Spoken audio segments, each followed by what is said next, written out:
बिस्मिल्लाहिर्रहमानिर्रहीम। अस्सलाम वालेकुम डियर स्टूडेंट्स, कैसे हैं आप सब? होप्स आप सब लोग ठीक ठाक होंगे। आज मैं आप लोगों के साथ शेयर करने वाली हूँ चैप्टर नंबर 1 12th क्लास का जो है चैप्टर नंबर 1, उसके MCQs। जितने भी उस चैप्टर में MCQs हैं वो मैं आप लोगों के साथ शेयर करूँगी ताकि आप लोग एग्ज़ाम्स के लिए ईज़िली प्रिपेयर कर सकें। तो स्टार्ट करते हैं। चैप्टर नंबर 1 है हमारा मुनाकिब उमर बिन अब्दुल अज़ीज़। तो फर्स्ट MCQs है सबक मुनाकिब उमर बिन अब्दुल अज़ीज़ के मुसन्निफ़ का क्या नाम है? इलामा शिबली नुमानी। इलामा शिबली नुमानी कब पैदा हुए? 8 मई।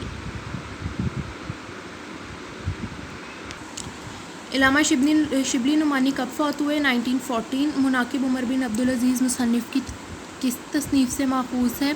मकालात शिबली चिल चहारम। मुनाकिब उमर बिन अब्दुल अज़ीज़ की सिन्फ़ क्या है? सीरत निगारी। शिबली नुमानी ने हज़रत उमर रज़ियल्लाहु ताला अन्हा की सीरत पर जो किताब लिखी इसका नाम है अल फ़ारूक। इलामा इब्न जूज़ी किस वजह से मशहूर थे? मुहद्दिस थे। इलामा इब्न जूज़ी ने अपनी किताब का नाम क्या रखा? सीरतुल अमरीन। मजहबी लिहाज से उमर बिन अब्दुल अज़ीज़ को क्या लक़ब दिया गया? उम्र सानी। हज़रत उमर बिन अब्दुल अज़ीज़ के पास एक ईसाई ने किसकी शिकायत की? अब्बास की। शिबली नुमानी ने सीरतुल अमरीन कहाँ देखी? कुतुब खाना खुदियोविया। इलामा शिबली नुमानी ने अपनी किताब अल फ़ारूक के लिए किस किताब से मालूमात हासिल की? सीरतुल अमरीन। अल फ़ारूक के मुसन्निफ़ हैं इलामा शिबली नुमानी। इलामा इब्न जौज़ी की सीरतुल अमरीन में हज़रत उमर की किन बातों का जिक्र है? इखलाक़ व अदल व इंसाफ़। हज़रत उमर बिन अब्दुल अज़ीज़ के हालात वाक़यात में सबसे काबिल कदर चीज़ है गैर मज़हब वालों के साथ तर्ज़ अमल। सीरतुल अमरीन में हज़रत उमर बिन अब्दुल अज़ीज़ की शख्सियत का नुमायाँ तरीन पहलू हुआ है मज़हब के मुजस्सम तस्वीर। ईसाई कहाँ का रहने वाला था? हमस। अब्बास ने ज़मीन पर कब्ज़े की वजह बयान की। वलीद ने बतौर जागीर दी थी। अब्बास ने कहा ज़मीन मुझे बतौर जागीर खलीफा ने अता की। इसके पास क्या सबूत है? तहरीरी संद। खुदा की तहरीर से ईसाई का क्या मतलब था? कुरान मजीद। हमस का ईसाई किसके मुताबिक फ़ैसला चाहता था? कुरान मजीद।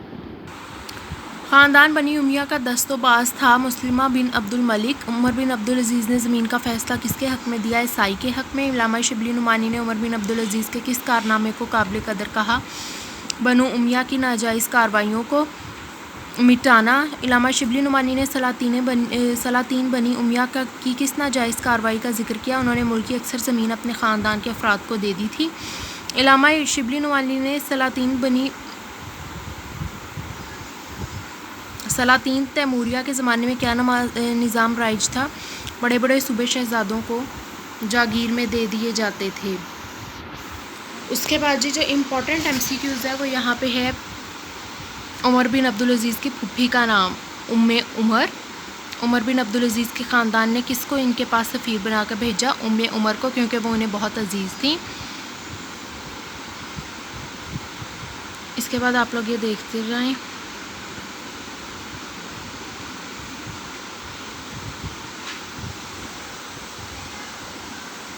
किन किन इलाकों में थी? यमन और यमामा। इब्ने सुलेमान से, ये भी बहुत इम्पोर्टेंट है।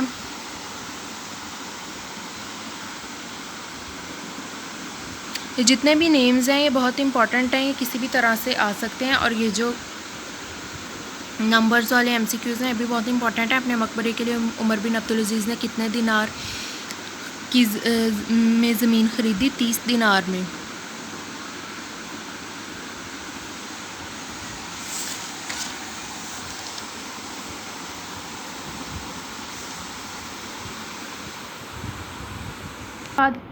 इसके बाद ये पास्ट पेपर्स के MCQs हैं, ये भी आप लोग देख लें। ये इम्पोर्टेंट MCQs हैं सारे ही, जितने भी पास्ट पेपर्स में आए हुए हैं। होप तो आप लोगों को अच्छी लगी होगी वीडियो। अगर आप लोगों को अच्छी लगी है तो चैनल को सब्सक्राइब करें, वीडियो को लाइक करें, शेयर करें अपने फ्रेंड्स के साथ और मुझे बताएं ताकि मैं आगे भी आप लोगों के लिए ये सारे चैप्टर्स के MCQs शेयर करूं। इंपॉर्टेंट MCQs पास्ट पेपर्स वाले जो भी आपको ज़रूरत है मुझे ज़रूर बताएं कमेंट सेक्शन में। अपना ख्याल रखिएगा, दुआ में याद रखिएगा। अल्लाह हाफ़िज़।